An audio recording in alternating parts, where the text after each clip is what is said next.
Welcome to This Toast is For You, a podcast celebrating the people who make our lives better. I'm your host, Kay Elizabeth, a licensed counselor, coach, and PhD, and I interview delightful people who support our health through financial stability, healthcare, education, the neighborhoods we live in, and the relationships we keep. So give a listen if you are in need of a dopamine hit, or if you like toast, because this toast is for you. I'm Charles Weed. I'm the president of Minneapolis Community Clay Courts. What are clay courts? They're tennis courts that are not your average asphalt tennis court. They're essentially dirt. The term clay is used because it's a special kind of dirt. It's called hard-true. From a tennis perspective, we'll start there. The game is slower because the ball doesn't skid. You can imagine like when a ball hits the surface, it's going to either grab it or it's going to not grab it. And if it grabs it, it pops up. If it doesn't grab it, it skips. So if you're playing on ice, the ball is going to skip and it's going faster. So the hard courts at Linden Hills, super fast. If you play on those courts, the ball skids. So it's faster. You have to get to the ball faster. You've got to go lower to get it. It is the absolute opposite of the clay courts. If you're a tennis player, it's a totally different game. If you're a big server, you're going to do much better on those hard courts at Linden Hills than you are on the clay courts. So who would do better on a clay court? The number one demographic for playing on clay courts is older people because the game is slower. It's much easier on your body because you slide on clay courts. When you stop, you slide. Oh. And so your joints aren't taking that hit. You know, if you stop on a basketball court or on a hard tennis court, there's no give. So your joints are taking that full brunt of that. And tennis and basketball, those are changing direction sports. You only get one bounce. So you got to get to that ball before it bounces twice. And so what you end up doing is you end up chasing it like a dog, and you do things to your body that you normally wouldn't do to try to get that ball. On a clay court, you can't. If you're going out to get a ball wide and somebody hits it back the other direction, you're going to slide first, and then you're going to be able to go back and get it. Your joints just do not take any beating because you can't. And so when you walk off the court after a couple of sets of playing, your body feels so much better. And you don't maybe notice that when you're 20, but when you're 58 like me, oh my God, big difference. Because most tennis players, first their knees go or their hips.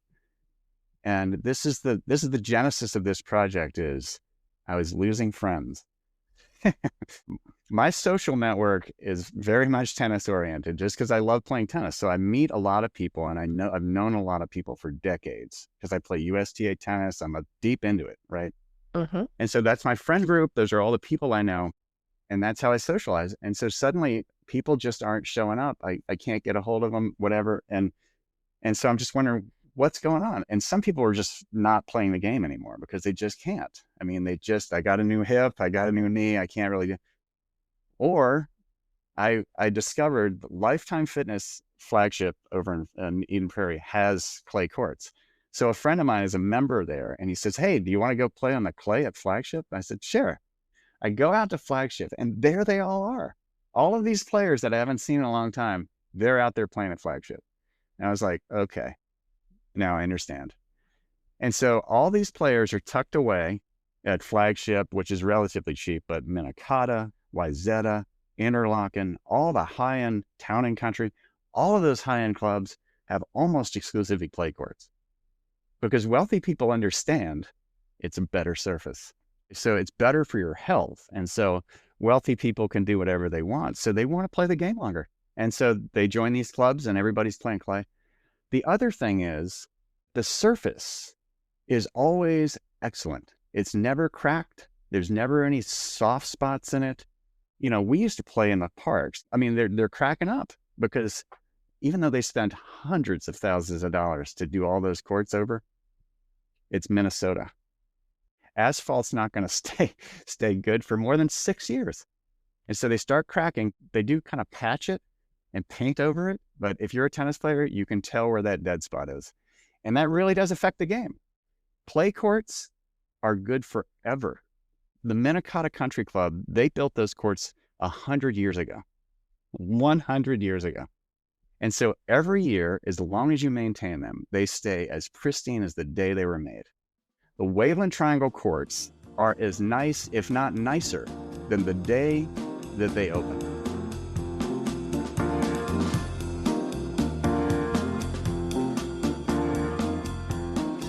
How does it not become muddy and scuffed up? How do you maintain them to make sure that they continue to be good? Yeah, so the material really isn't dirt. It's called hartrue, and it's a mined substance in Virginia. That material is a combination of some kind of thing they mined and peat. It's all organic, but it's very flexible.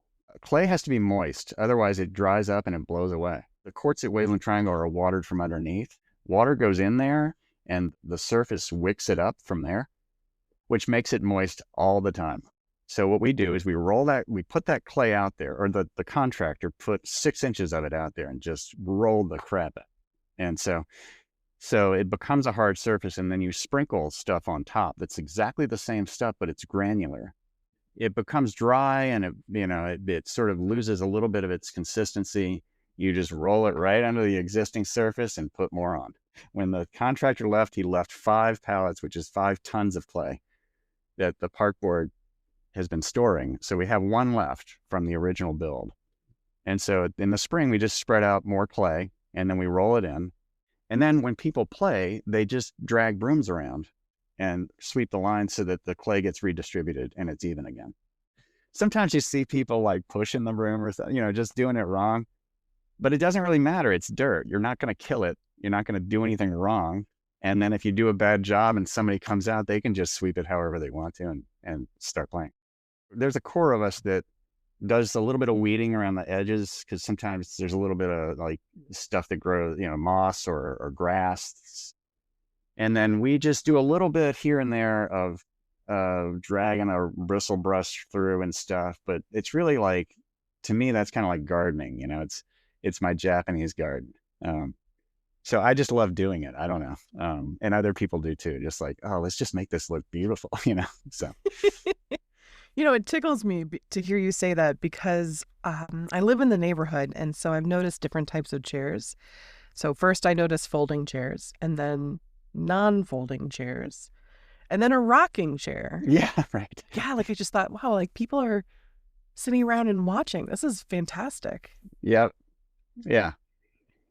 Yeah, the neighbors put that out, and then they take it in for the winter. Like, I don't even know who's storing it, but it's a neighborhood spot. It's not, I don't own it. We don't own it. And people just bring the chairs. Those chairs just came off the side of the road, because when we were first doing this, it was, well, we hope nobody steals stuff or anything, so, but if it's just a plastic chair that you get at the hardware store for $10, it doesn't matter. And nobody steals them anyway, so they could steal the brooms off of the fence if they wanted to. And those are pricey. But we just thought we'd just see. If they do steal it, then we'll figure out how to do something. But let's just see what happens. And it's been 3 years. Nobody's stolen a broom or a line sweeper. People do come from all over to play on those courts. But I, in particular, and some of my colleagues have gotten to know the neighbors. But me personally, being out there all the time, I've gotten to know Ari. I've gotten to know Jenny. And there are people that walk their dogs around there that we've gotten to know. And so what Jenny is doing is she's watering trees in Waveland Triangle, but she didn't have a water source. And so, hey, Jenny, you can hook right up to our water source, and I got hoses for you and stuff. But it's mainly we're hanging out. We don't just play tennis there. We're hanging out there and building community that way. I've met a lot of people just hanging out.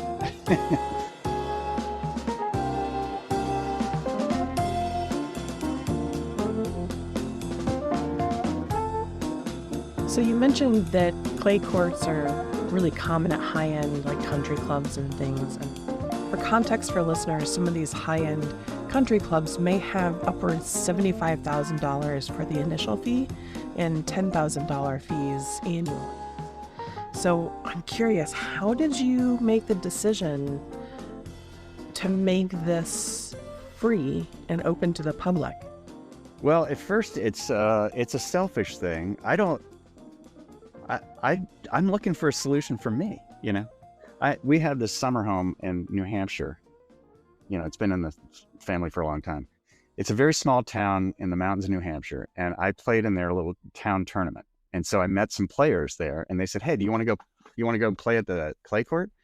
It's just court in the middle of a meadow. It's got chicken wire around it, and they built it themselves. And so these guys are all 65, 70 years old, no knee braces. This is also part of the inspiration. Like, oh my God, you guys aren't even wearing knee braces at all. And there were four guys that are just, you know, one cuts grass for a living. The other one is like a farmer. They're not tennis pros. And you walk out on that court, it's just magical. So I just like, is there any way that for the 50 other weeks of the year, I could have this experience? So I started talking to my friends about this. And at first it was like, well, why don't we just find a patch of land? We'll build our own clay court and we'll maintain it, a group of us. That's pricey. And it's not as nearly as cool as doing it for the entire community. So my friend Scott, he's on our board. He's like, well, the park should do this. And I was like, yeah, there's a lot of should in the world, Scott. There's a lot of should in the world. I'm not sure I've got the energy to try to beat it into the park board. But to their credit, especially, you know, well, Meg Forney is the one that got us the original meeting with Deputy or Assistant Superintendent Michael Schroeder. I can't believe he took the meeting because, you know, what a couple of clowns, you know, but he listened and it was incredible. I just didn't believe it. And he said, so let me get this straight. Clay courts don't ever degrade as long as you know, he was way into the idea that these courts are not going to degrade. Plus it's community engagement. Plus it's environmentally friendly. Plus it's a senior initiative. There's all kinds of ways that this is just. And Al Bangora is the superintendent of parks. This might have helped. Al Bangora played for Coon Rapids High School, and Al knew what we were talking about. And he said, oh my God, if we can have a public clay court, it's magical. Clay is, he knew the whole thing, right? And so, if you've got that superintendent making speeches at fundraisers about how great this is, then you're in good shape. So Al Bangora gets a huge amount of credit also for, hey, Michael, you might want to really look harder into that. That's a good idea. You know, the park board will kick into gear when they see that you're raising money. You got to take it out to the people. And by the people, I mean, get on your tennis network and just start asking people, would you contribute to this? And it is really just one person at a time. It's like running a political campaign. Hey, I was thinking I'd run for office. What do you think? You know, and some people are just like, yeah, that's a great idea, but whatever, you know. And then there are other people, you know, you just find these little lights, you know, and you feel, you know, energized to keep going. And so I found enough of those people to get started. Then the word starts spreading, and, you know, so on and on. So we raised a certain critical mass of money, and then the USTA, United States Tennis Association, and they have grants for facilities. And so they help you with that, and they do matching grants and things like that.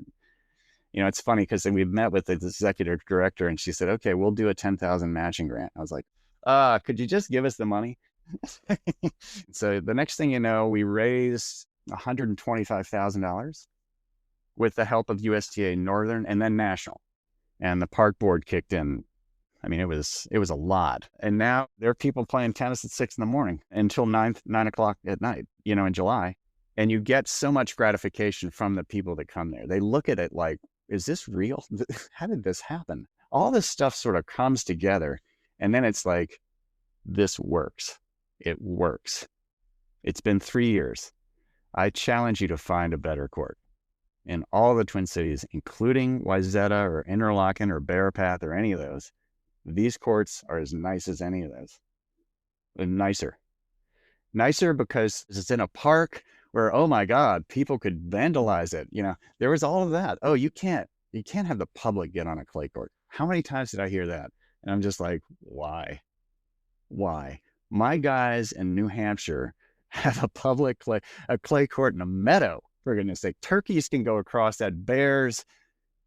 That's the thing about clay. You can fix anything.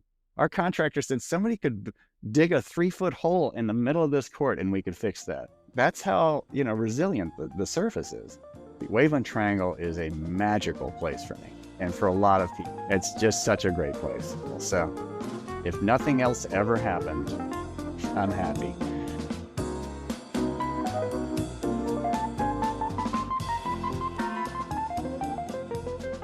What do you mean by if nothing else ever happened?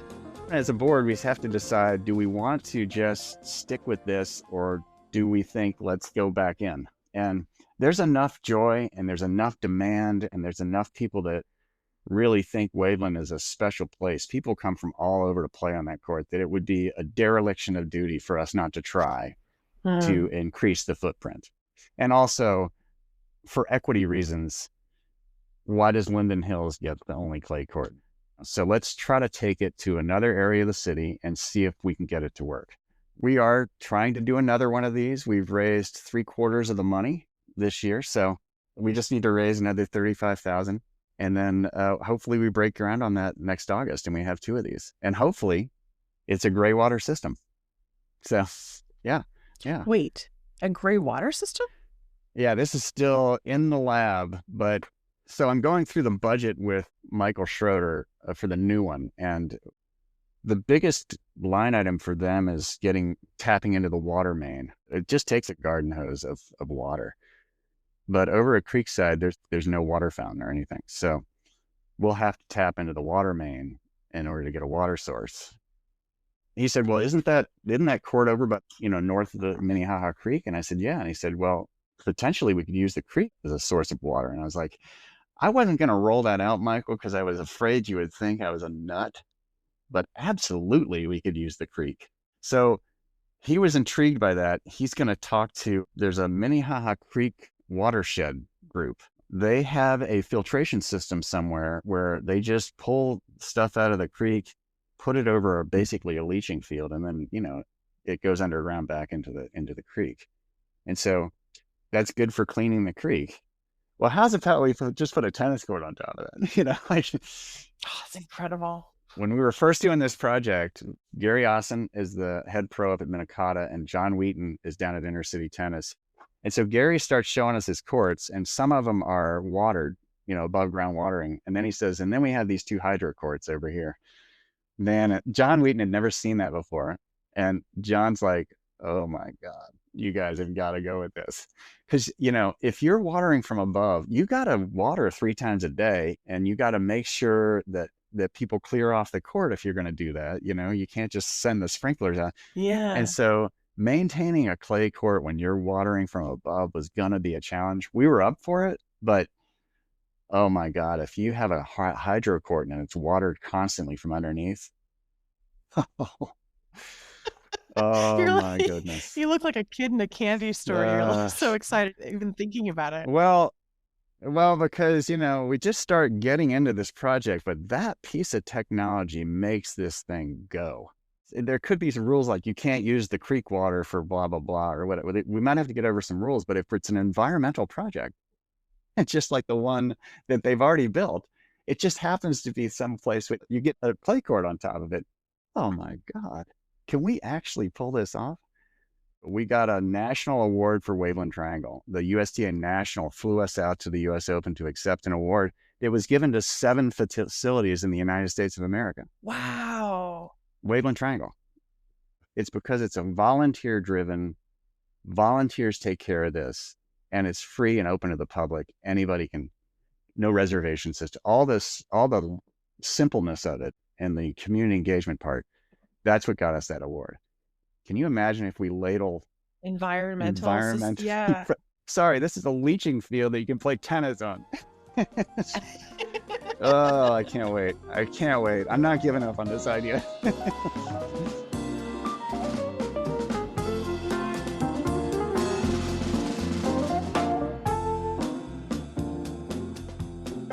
Charles, who has impacted your quality of life and made your life better? Oh, definitely my wife, Jennifer Prestholt. She's been my partner for 40 years, and I don't know what I'd do without her. Her advice, she's got a good soul. I've had good friends too a lot of friends that I play with on Wayland Triangle, they understand why it's special because it's sort of an intangible, but they understand it. And then my religious community, those are all very good people. And it's nice to congregate with them every Sunday and compare notes. Well, cheers to Jennifer, to your tennis friends, and to your religious community. Cheers to them. Yeah. Charles, for recognizing that there was a potential to bring tennis to more people in a way that is financially feasible for them and also physically feasible for them, to make it more accessible, quite literally, for doing the incredibly hard work of going through the bureaucratic processes and all of the red tape that exists, for fundraising, for grant writing, for collecting people to bring with you on this mission of creating better places to play, for continuing to bring people into the fold and wanting to make more spaces, and also to bring the environment into this process of play as well, and wanting to make sure that there's more equity in clay courts and just in tennis in general. For all that, this toast is for you. Cheers. Thank you. I get more than I give, for sure. Now it's your turn. Honor someone who has made your life better by recommending them as a guest, or by recording a toast to them at thistoastisforyou.com. To keep us going, please tap the follow button, use the star button to rate us, and share this episode with someone who could use some good news. Then celebrate by toasting up some bread, because this toast is for you. Well, hello, I'm Elizabeth. Hello. Nice to meet you. Such a big project, right? It is, but your friends at the bocce court were inspirational for us. Ooh. I'll link to that episode in the notes. So what we did was, how did we do this? You just kind of get started. Sounds easy. How many months do you actually play on Waveland Court? We opened on April 15th, and we closed it up on November 15th. So 6 months. You know, we're maniacal about playing. So, well, this year we thought, all right, before they turn the water off, let's collect some water in a barrel. This is low budge, man. We were able to go 3 more weeks. But there's another crazy idea, Elizabeth. I know we're getting short on time, but we could turn Waveland Triangle into a little neighborhood ice rink. And it's the same, Elizabeth, it's the same model. You take care of the ice just like you take care of the clay. Okay, everybody? You shovel it, you Zamboni it. Hey, who wants to come Zamboni with me today? You know, and you just have this little pipe, you know, you just do it like the hockey guys do. You know, you a little PVC pipe and it's attached to a hose. You're a hoser. I would lead that too. I'm not a skater, but I would lead that effort because I like the concept of we're all taking care of this place, and it's not just in the summer and spring and fall, it's in the winter too. Now, Waveland neighborhood, if you have to be okay with that and all that stuff, but it's just sitting fallow right now, and it is a perfect ice arena. And then there's the goofy idea. You auger holes where the posts are, you put the posts in, you stretch a net across it, and you have the first annual Minnesota ice tennis tournament. Yep. And you can put lines down too in the ice, because the hockey guys know how to do that. They know how to put stuff in the ice where there are lines. Yeah. Oh God, would that be incredible? That would be amazing. That would be incredible. So in this vision of it, do the players play on skates, or do they play? I think so. I think it's not for me. It's for hockey players. And those guys know how to skate. That would be incredible.